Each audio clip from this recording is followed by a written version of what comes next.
7 मई 2023 जिस दिन है हमारा नीट का एग्जाम, जिसके लिए हम बहुत ही जोरों शोरों से लगन से 1 साल से 2 साल से बहुत मेहनत करके पढ़ाई कर रहे हैं।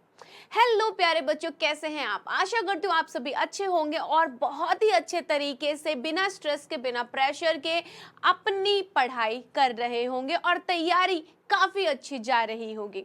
ये सेशन आपको दिखाई दे रहा है बच्चे, हम यहाँ पर एनटीए अभ्यास के यानी कि एनटीए ने जो क्वेश्चंस प्रैक्टिस के लिए डाले हैं उनको रिवाइज करने वाले, उनको देखने वाले हैं। स्पेसिफिकली ये है इनऑर्गेनिक केमिस्ट्री के क्वेश्चंस, क्योंकि फिजिकल के अंदर कैलकुलेशन है, ऑर्गेनिक के अंदर मैकेनिज्म है, लेकिन इनऑर्गेनिक के अंदर है बहुत सारा यानी कि सब कुछ ही याद करने वाला।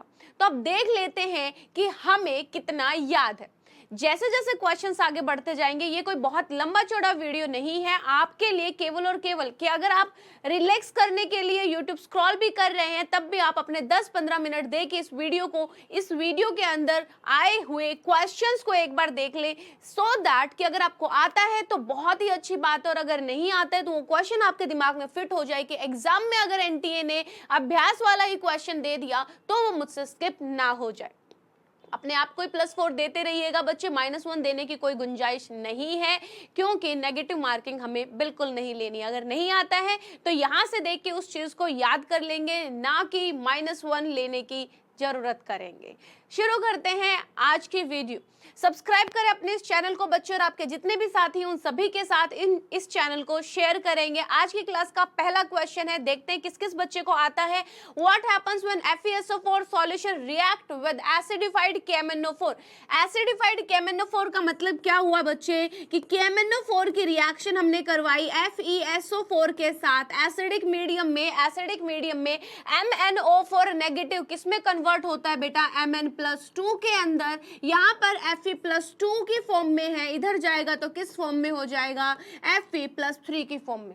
यानी कि हम बोल सकते हैं कि जो मैग्नीज है Mn जो कि +7 में है वो रिड्यूस्ड हुआ है बेटा, this is reduced, and Fe+2 क्या हुआ है बच्चे, ऑक्सीडाइज्ड हुआ है। तो यहाँ पर हम आंसर कर सकते हैं कि Fe+2 is oxidized, KMnO4 is reduced. Okay, Iron+2 is oxidized. Only first option is the correct option. Done है। अगले क्वेश्चन की तरफ मूव करते हैं। चलो देखो क्या कह रहा है ये क्वेश्चन। आइडेंटिफाई करनी है इनकरेक्ट स्टेटमेंट, जो गलत स्टेटमेंट है वो आपको बतानी है। पहली स्टेटमेंट है कि लेंथेनाइड कॉन्ट्रैक्शन जो है it is the accumulation of successive shrinkages. Obvious सी बात है कि यहाँ पर क्या होता है, लेंथेनाइड कॉन्ट्रैक्शन का मतलब क्या होता है, बाहर वाले वैलेंस शेल के इलेक्ट्रॉन्स का वैलेंस शेल जो बाहरी ऑर्बिटल्स हैं उनको अपनी तरफ न्यूक्लियस खींचता है, कॉन्ट्रैक्ट करता है because of the poor shielding of the D and F orbitals बेटा। तो ये स्टेटमेंट बिल्कुल सही है। As a result of lengthenoid contraction, properties of 4D series of the transition element have no similarities with the 5D series of element। ये statement सरासर गलत है, क्योंकि हमें पता है कि lengthenoid contraction की वजह से 4D और 5D सीरीज में जो एलिमेंट्स है उनका साइज लगभग बराबर होता है। ऑब्वियस सी बात है। यहाँ पर देख लेंगे शील्डिंग पावर जो होती है 4f इलेक्ट्रॉन्स की वो वीक होती है बेटा। There is a decrease in the radii of the atoms और ions as one proceed from lanthanum to lutetium. जैसे जैसे अपन लेफ्ट टू राइट आते हैं साइज क्या करता है बच्चे, डिक्रीज करता है। So B option is the correct one. चलते हैं नेक्स्ट क्वेश्चन की तरफ, देखिए जरा। Which of the following ions has electronic configuration argon 3d6।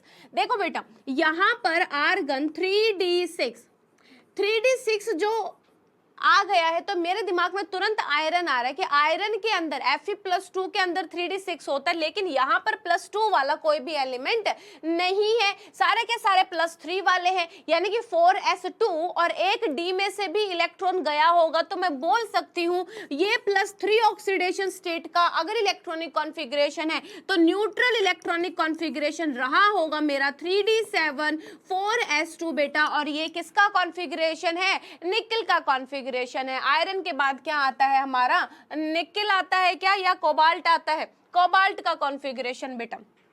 Scandium, titanium, vanadium, chromium, manganese, iron, nickel, cobalt, nickel, copper, zinc. तो answer क्या हो जाएगा? Copper, cobalt. डी ऑप्शन हमारा आंसर हो जाएगा। निक्किल 28 होता है बेटा, डी 8 होता है। मुड़ते हैं अगले सवाल की तरफ, देखो जरा, which among the following element has the highest third ionization enthalpy, यानी कि तीसरा इलेक्ट्रॉन निकालने के लिए तुम्हें बहुत ज्यादा एनर्जी देनी पड़ेगी। तो देख लेते हैं आयनाइजेशन वाले क्वेश्चन, तो हम इलेक्ट्रॉनिक कॉन्फ़िगरेशन लिख के ही देखते हैं बेटा।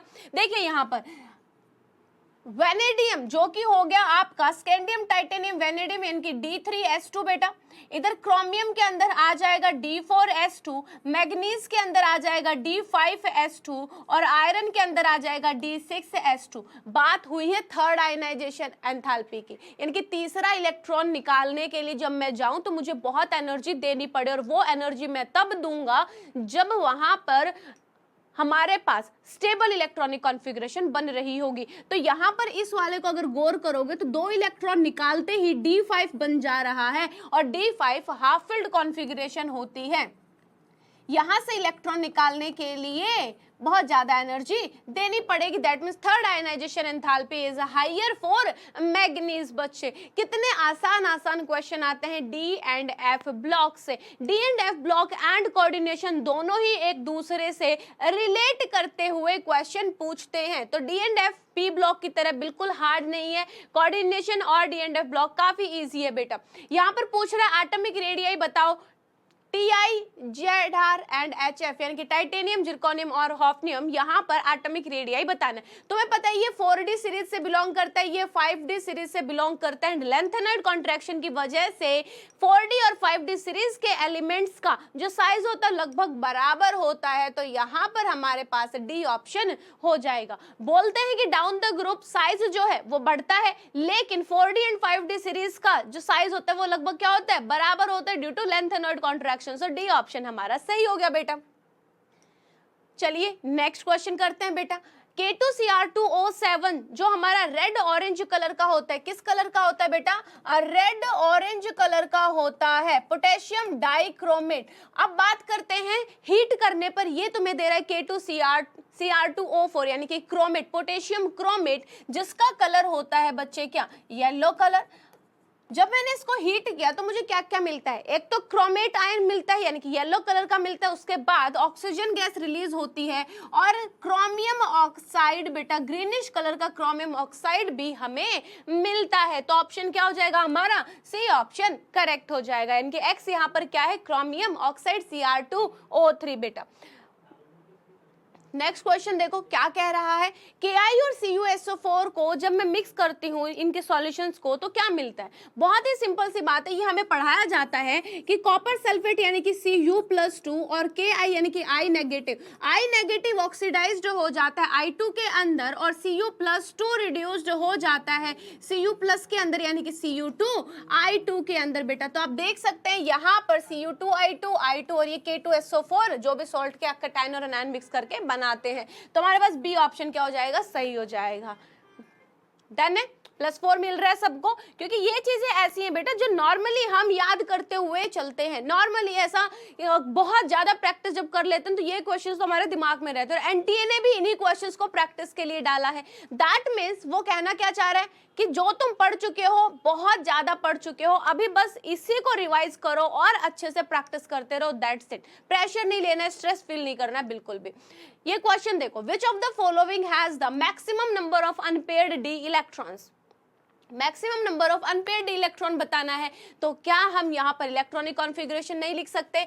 Fe+2 यानी कि बेटा D6, और D6 के अंदर इलेक्ट्रॉनिक कॉन्फ़िगरेशन क्या है? यहाँ पर 4 अनपेयर्ड इलेक्ट्रॉन है। Cu+ बेटा D10 हो जाएगा, यहाँ पर 0 अनपेयर्ड इलेक्ट्रॉन। जिंक के अंदर 0 अनपेयर्ड इलेक्ट्रॉन D10S2।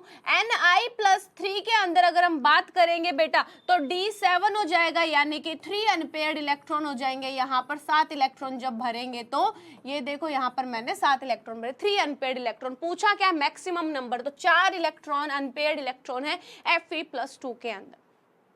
तो ऑप्शन कौन सा हो गया? A option. ठीक है,